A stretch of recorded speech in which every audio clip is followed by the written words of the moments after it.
Hello friends, मैं विकास क्रांति hub YouTube channel में आपका स्वागत करता हूं। तो दोस्तों, आज मैं मात्रक टॉपिक लेकर आया हूं जो बहुत सारे बच्चों को डाउट बना रहता है। पढ़ लेते हैं लेकिन क्या होता है कि मात्रक निकालने नहीं आता है, इसकी वजह से रट्टा मारना पड़ता है। और ये सब सारी वजह है कि जो फार्मूला नहीं याद होता है। इस बात पे सबसे यूनिक बात है कि फार्मूला याद नहीं होता है। तो इस बात को हम लेकर आए हैं कि आज मात्रक आपको मतलब निकालना नहीं, आप एकदम देखते कहेंगे कि हम मात्रक कुछ नहीं है। इसके पहले हम आपको पद्धति पढ़ा दिए हैं कि पद्धति होता क्या है। ठीक है, पद्धति 4 प्रकार के होते हैं, ये हमने बता दिया है। डिस्क्रिप्शन बॉक्स में लिंक दे दिया गया है, पहले उसे देख लीजिए। उसके बाद ये मात्रक को देखिए, और उससे भी पहले हम राशि अपलोड कर दिए, उसे भी देख लीजिएगा। मात्रक देखिए, आप मात्रक निकालने के लिए सबसे फर्स्ट बात कि आपको फार्मूला याद होना चाहिए। सारा फार्मूला आपको याद होना चाहिए। लगभग कम से कम अगर बात किया जाए तो कम से कम 60-70 फार्मूला आपको याद होना चाहिए, तभी आप मात्रक निकाल पाएंगे। ठीक है, मूल मात्रक, आधारी मात्रक, मूल मात्रक के जो मात्रक संकेत होता है, इस बात को हमने भी पढ़ा दिया है। वीडियो को पहले देख लीजिए। तो हमने बताया है मात्रक, देखिए मात्रक निकलता है 4 पद्धति में।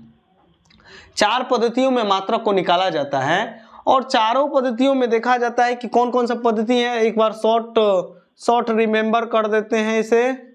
ठीक है, शॉर्ट रिमेंबर इसे या ठीक है, आपका MKS, CGS, FPS, SI, ये चारों पद्धति में मात्रक, 1-2 मात्रक निकाल के भी हमने आपको दिखा दिया था पद्धति जब पढ़ाए थे। तो ठीक है, तो आज पढ़ाएंगे कि मात्रक होता क्या है। यानी आप जैसे जानते हैं कि कार्य कैसे मात्रक जूल होता है, बल कैसे मात्रक न्यूटन होता है, तो आखिर न्यूटन किसके बराबर होगा, तो इस बात को हम बताएंगे। ठीक है, तो बात करते हैं कि पहले पूछा जाए कि चाल का मात्रक। ध्यान देना, चाल का मात्रक आपसे सवाल ही देखिए, चाल का मात्रक, ये सवाल आपसे 4 टाइप का सवाल यहां से बन सकता है। चाल का मात्रक आपका ये होता है, चाल बराबर दूरी बटा समय। फार्मूला तो पहले फर्स्ट बात कि आप फार्मूला जरूर लिखेंगे। चाल बराबर दूरी बटा समय। आपसे अब कहा जाएगा कि एमकेएस में बताइए, एमकेएस में, सीजीएस में, एफपीएस में और एएसआई में। एमकेएस एसआई के बराबर होता है, ये बात हमने बता दिया है पहले ही वीडियो में। ठीक है, एमकेएस में बात करते हैं तो दूरी कैसे मात्रक मीटर और समय कैसे मात्रक सेकंड, तो मीटर प्रति सेकंड। ठीक है, सीजीएस में दूरी को सेंटीमीटर में मापते हैं बटा सेकंड, तो सेंटीमीटर प्रति सेकंड। सेंटीमीटर प्रति सेकंड, प्रति सेकंड को या करके आप ऐसे भी लिख सकते हैं। इस बात को देखिए, या करके आप ऐसे भी लिख सकते हैं, ऐसे भी लिख सकते हैं। ठीक है, जब एपीएस की बात की जाए तो ये लंबाई का मात्रक होता है फुट और बटे सेकंड, तो यानी फुट प्रति सेकंड, फुट प्रति सेकंड। और एसआई एमकेएस के बराबर होता है, यानी जितना एमकेएस में मात्रक होता है यानी मीटर पर सेकंड, वही एसआई में भी मात्रक होगा मीटर पर सेकंड। ठीक है, तो ये सब हम बात पहले पद्धति में पढ़ा चुके हैं। अब देखिए, अगर पूछा जाए वेग का, ध्यान दीजिएगा, वेग का, तो वेग का अगर निकालें तो वेग बराबर क्या होता है, वेग बराबर विस्थापन बटा समय होता है। वेग बराबर विस्थापन बटा v बराबर आपका डिस्प्लेसमेंट अपॉन टाइम होता है। वेग बराबर विस्थापन बटा समय, और ये विस्थापन देखिए, अब यहाँ से पूछा जाए कि एमकेएस में विस्थापन का, एमकेएस मात्रक, अगर विस्थापन एक प्रकार की लंबाई है, इसका मात्रक मीटर लेते हैं और समय को सेकेंड, तो ये आपका बन जाएगा मीटर प्रति सेकेंड। देखिए, चाल और वेग का समान आ रहा है। चाल और वेग में क्या अंतर है, इस बात को हमने पूरा बढ़िया से एक्सप्लेन किया है। वीडियो को आप पहले देख लीजिए उसे। ठीक है, कि चाल वेग में अंतर क्या है। लगभग लगता है कि समान है, लेकिन नहीं, बहुत बड़ा अंतर है चाल और वेग में।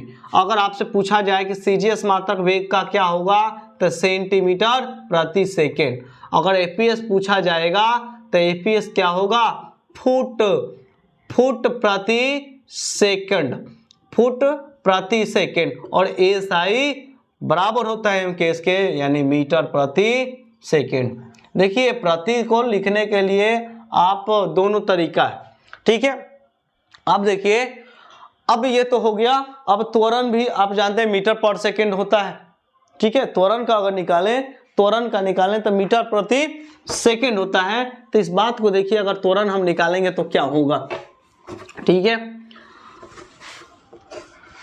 चैनल को सब्सक्राइब कीजिएगा और बेल आइकन को जरूर दबाइएगा, ठीक है। ये त्वरण बराबर, त्वरण क्या होता है, त्वरण वेग में परिवर्तन के त्वरण कहते हैं, वेग बटे समय। जब देखिए अब समय होता है, तो जब mks में मात्रक पूछा जाए, देखिए जनरली मात्रक जो चलता है mks वाला ही चलता है और SI वाला ही चलता है, क्योंकि mks SI का अपडेटेड रूप है, ये हम आपको बता दिए। तो सबसे ज्यादा अगर पूछा जाता है तो mks वाला चलता है, और mks को ही SI कहा जाता है। SI का फुल फॉर्म होता है सिस्टम ऑफ इंटरनेशनल, ठीक है, या इंटरनेशनल सिस्टम। तो mks में वेग मीटर प्रति सेकेंड बटा सेकेंड, तो ये मीटर प्रति सेकेंड स्क्वायर हो जाएगा, ठीक है। CGS क्या हो जाएगा, CGS सेंटीमीटर प्रति सेकेंड बटा सेकेंड, यानी सेंटीमीटर प्रति सेकेंड स्क्वायर हो जाएगा। APS क्या होगा, फुट प्रति सेकेंड। अभी तो इसके पहले हमने निकाला है कि अभी हमने लिखा है कि APS में मात्रक वेग का, CGS में, MKS में, ठीक है। फुट प्रति सेकेंड यानी फुट प्रति सेकेंड स्क्वायर हो जाएगा। एक ही चीज है, सातों में जो मूल्य आधारित राशि है, यानी चारों पद्धति में समान रहने वाली राशि एक ही है, जो समय है, ठीक है। इस बात को ध्यान दीजिएगा। SI क्या होगा, SI आपका मीटर प्रति सेकेंड स्क्वायर हो जाएगा, ठीक है। यहाँ तक तो हमने पद्धति वाले चैप्टर में जो पद्धति वाले टॉपिक पढ़ाए थे वीडियो में, ये हमने आपको डील कर दिया है, ठीक है। अब समझिए, अब बात करते हैं कि बल होता क्या है, ठीक है। बल के बारे में एक सेपरेट वीडियो लाएंगे, ठीक है। बल बराबर द्रव्यमान त्वरण, मास इनटू एक्सेलरेशन। इसी को ना कहते हैं न्यूटन के द्वितीय गति नियम, F बराबर ma, mass into acceleration. Comment में बोलिए, कमेंट में आप लिखिए, अगर आपको जरूरत है फार्मूला का तो हम एक सेपरेट वीडियो फार्मूला के लिए बना देंगे, ठीक है। MKS में अगर बात किया जाए तो MKS क्या होगा, द्रव्यमान का MKS kg और त्वरण का मीटर प्रति सेकेंड स्क्वायर। जब इसे आप मल्टीप्लाई करेंगे फाइनली तो क्या हो जाएगा, kg मीटर प्रति सेकेंड स्क्वायर। अगर बात करते हैं CGS की बात करते हैं तो ये ग्राम होता है ना, CGS में द्रव्यमान को ग्राम लिखते हैं इंटू सेंटीमीटर प्रति सेकेंड स्क्वायर, तो ग्राम सेंटीमीटर प्रति सेकेंड स्क्वायर हो जाएगा। अगर APS की बात करें तो APS क्या हो जाएगा, पाउंड। द्रव्यमान को APS में क्या लिखते हैं, पाउंड होता है, और ये फुट प्रति सेकेंड स्क्वायर। जब इसे फाइनली गुना करेंगे तब पाउंड फुट प्रति सेकेंड स्क्वायर हो जाएगा। और आप जानते हैं कि SI और MKS दोनों बराबर होता है, यानी kg मीटर पर सेकेंड स्क्वायर। सबसे इंपॉर्टेंट बात कि बल, जैसे आप जानते हैं कि बल का SI मात्रक न्यूटन होता है, यहाँ पे ये SI मात्रक अभी कहेंगे कि सर आपने इतना लिखा है, तो बल का तो SI मात्रक न्यूटन होता है। तो आप जानिए कि ये जो न्यूटन होता है, न्यूटन एक वैज्ञानिक का नाम है, एक न्यूटन इतने के बराबर होगा।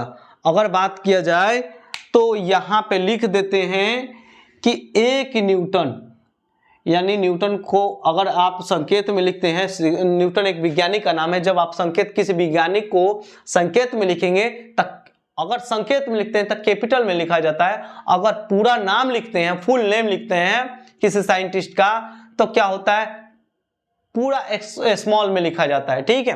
तो एक न्यूटन बराबर 1 kg मीटर प्रति सेकेंड स्क्वायर, ठीक है। इस बात को देखिए, बल का CGS मात्रक डाइन होता है, बल का CGS मात्रक डाइन होता है। चलिए ये मिटाकर फिर एक बार लिखते हैं। बल का ऐसे मात्रक न्यूटन होता है।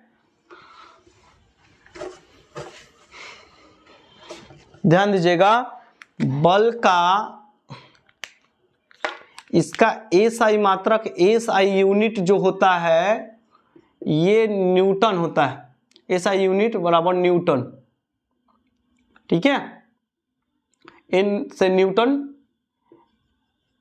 न्यूटन। अब देखिए न्यूटन होता है। अब अगर बात किया जाए कि 1 न्यूटन कितने के बराबर होगा, तो 1 न्यूटन 1 केजी मीटर पर सेकेंड, इतना के बराबर 1 न्यूटन होगा। तो इस बात को हमेशा याद कर जाइएगा आप, ठीक है। अब देखिए सीजीएस मात्रक की बात की जाए तो आप चाहेंगे तो एमकेएस को सीजीएस में चेंज कर सकते हैं, एमकेएस को सीजीएस में चेंज कर सकते हैं आसानी पूर्वक। बस कुछ याद होना चाहिए, कुछ आपको बातें याद होने चाहिए। जैसे अगर बात की जाए कि बल का सीजीएस मात्रक यहां पे लिख रहे हैं, यहां पे ध्यान दीजिएगा, बल का सीजीएस मात्रक, सीजीएस मात्रक डाइन होता है, डाइन होता है। अब देखिए अगर हम सीजीएस में चेंज करेंगे 1 केजी को, अगर आप सीजीएस में चेंज करो तो सीजीएस में कैसे चेंज करोगे? 1 केजी को अगर ग्राम में लिखना चाहे तो 10 के पावर 3 ग्राम, ठीक है। और मीटर, 1 मीटर में कितना सेंटीमीटर? 10 के पावर 2 सेंटीमीटर, यानी 1 मीटर में कितना? 100 सेंटीमीटर। और 100 सेंटीमीटर को हम 10 के पावर 2 नहीं लिख सकते हैं। तो 1 केजी बराबर 1000 ग्राम। ध्यान देना, 1 केजी बराबर 1000 ग्राम। 1000 ग्राम को 10 के पावर 3 लिख सकते हैं ना, तो 10 के पावर 3 हमने लिख दिया है। और ये 10 के पावर 2 सेंटीमीटर, और सेकंड तो कभी चेंज होता नहीं है। आप जानते हैं कि 2 यानी 3 2 5, जब बेस समान हो तो पावर को जोड़ देते हैं, तो ग्राम सेंटीमीटर प्रति सेकेंड स्क्वायर। तो यही बात है, इसी को डाइन कहा जाता है, ठीक है।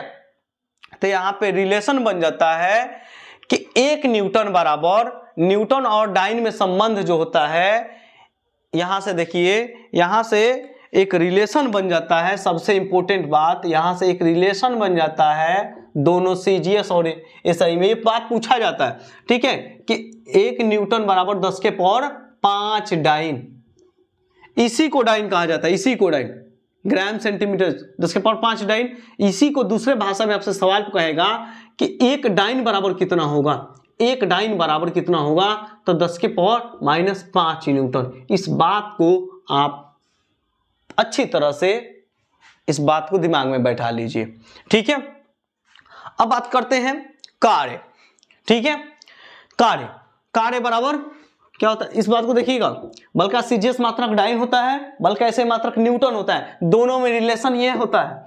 अब एमकेएस मात्रक को हम सीजीएस में चेंज किए हैं, इसी को कहा जाता है डाइन, इसी को डाइन कहा जाता है,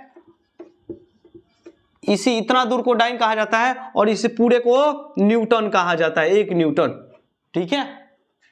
अब देखिए जो कार्य होता है, कार्य, कार्य बराबर बल गुणे विस्थापन, यानी W बराबर F(s) होता है, ठीक है, फोर्स इंटू एक्सेलरेशन, सॉरी हाँ, डिस्प्लेसमेंट, यानी कार्य बराबर, ध्यान दीजिएगा, कार्य बराबर क्या होता है, तो कार्य बराबर बल गुणे विस्थापन, कार्य बराबर बल गुणे विस्थापन,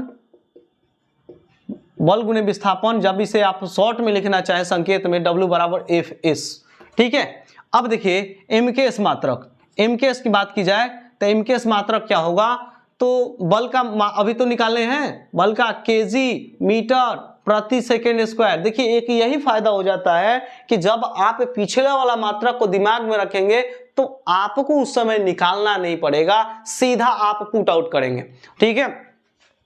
अब देखिए केजी मीटर पर सेकेंड स्क्वायर बल को होता है, और ये विस्थापन हो जाएगा, विस्थापन कैसे मात्रक मीटर, तो केजी मीटर स्क्वायर प्रति सेकेंड स्क्वायर, ये है एमकेएस मात्रक। सीजीएस मात्रक क्या होता है, सीजीएस मात्रक बल का ग्राम सेंटीमीटर प्रति सेकेंड स्क्वायर गुने सेंटीमीटर, तो ग्राम सेंटीमीटर स्क्वायर प्रति सेकेंड स्क्वायर। हमने बल का डायरेक्ट लिख दिया, ठीक है, क्योंकि यहाँ पे बल है, इसके पहले हमने बल निकाला है, ठीक है।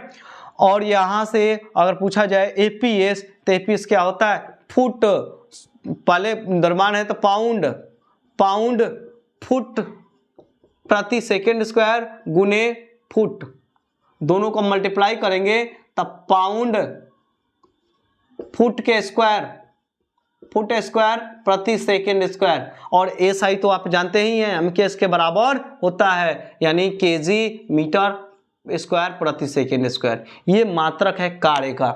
ठीक है, कार्य का ऐसा मात्रक जूल होता है, ध्यान देना, जो एक वैज्ञानिक के नाम पे रखा गया है। देखिए आप लिखेंगे तो राशि अगर कहा जाए तो राशि में दूसरा हो जाएगा, लेकिन जिस वैज्ञानिक ने उस राशि के बारे में अपना सिद्धांत दिया है उस वैज्ञानिक के नाम पर ही उसको राशि का मात्रक रख दिया है। यानी बल कैसे मात्रक न्यूटन ने क्या किया, बल के बारे में बताया, जूल कार्य के बारे में बताया है। तो यहाँ पे आप देखिए, यहाँ पे इंपॉर्टेंट बात कि जब कार्य का एसआई मात्रक, कार्य का एसआई मात्रक जूल होता है, जूल होता है, जूल को संकेत में जे से लिखते हैं, तो एक जूल बराबर ये कितना होगा, 1 केजी मीटर स्क्वायर प्रति सेकेंड स्क्वायर। ठीक है, ये कार्य कैसे मात्रक होता है। अब देखिए यहां से बातों को ध्यान दीजिएगा, कार्य का सीजीएस मात्रक, कार्य का सीजीएस मात्रक क्या होता है, यहां पे ध्यान दीजिएगा, कार्य का सीजीएस मात्रक, सीजीएस मात्रक, कार्य का सीजीएस मात्रक आपका अर्ग होता है, ERG अर्ग, हिंदी में लिखना चाहे तो अर्ग होता है। तब देखिए अब यहां से रिलेशन बन जाता है कि 1 जूल और 1 अर्ग में क्या रिलेशन है, यहां से रिलेशन हो जाता है। तो इस बात को आप देखिएगा, ये बात, इसे बात को नोट कर लीजिएगा, मिनटा रहे। ठीक है, अब देखिए रिलेशन क्या है, यहां से रिलेशन, यहां से देखिएगा रिलेशन एसआई और सीजीएस में, ध्यान दीजिएगा, एसआई में क्या होगा, 1 केजी मीटर स्क्वायर प्रति सेकेंड स्क्वायर। जब इसे आप चेंज करेंगे तो 10 के पावर 3 ग्राम लिख सकते हैं, 1 केजी में 10 के पावर 3 ग्राम, और यहां से मीटर स्क्वायर है तो 1 मीटर में कितना सेंटीमीटर, 100 सेंटीमीटर, यानी 10 के पावर 4 सेंटीमीटर स्क्वायर हो जाएगा। और ये आपका प्रति सेकेंड स्क्वायर, तो ये जब आप फाइनली गुना करेंगे तो 10 के पावर 7 ग्राम सेंटीमीटर स्क्वायर प्रति सेकेंड स्क्वायर। इसी को आप 10 के पावर 7 अर्ग लिख सकते हैं, इसी को कहा जाता है, इसे ही अर्ग कहा जाता है, इसे ही अर्ग कहा जाता है। तो यहां से 1 जूल होता है, 1 जूल बराबर 10 के पावर 7 अर्ग होता है। इस बात को आप देख लीजिएगा, आज यही पूछा जाएगा, 1 अर्ग बराबर 10 के पावर -7 जूल। इस बात को अभी आप देखिए मात्रक राशि में कुछ और निकलता है, लेकिन ऐसे कुछ और होता है। तो उस जो दोनों है उस दोनों बातों को समझिए, सवाल यहां से बनते हैं। ठीक है, उल्टा पुल्टा पूछ लिया जाता है। तो बस इतना ही, चलिए वीडियो देखने के लिए थैंक्स। जय हिंद, जय भारत।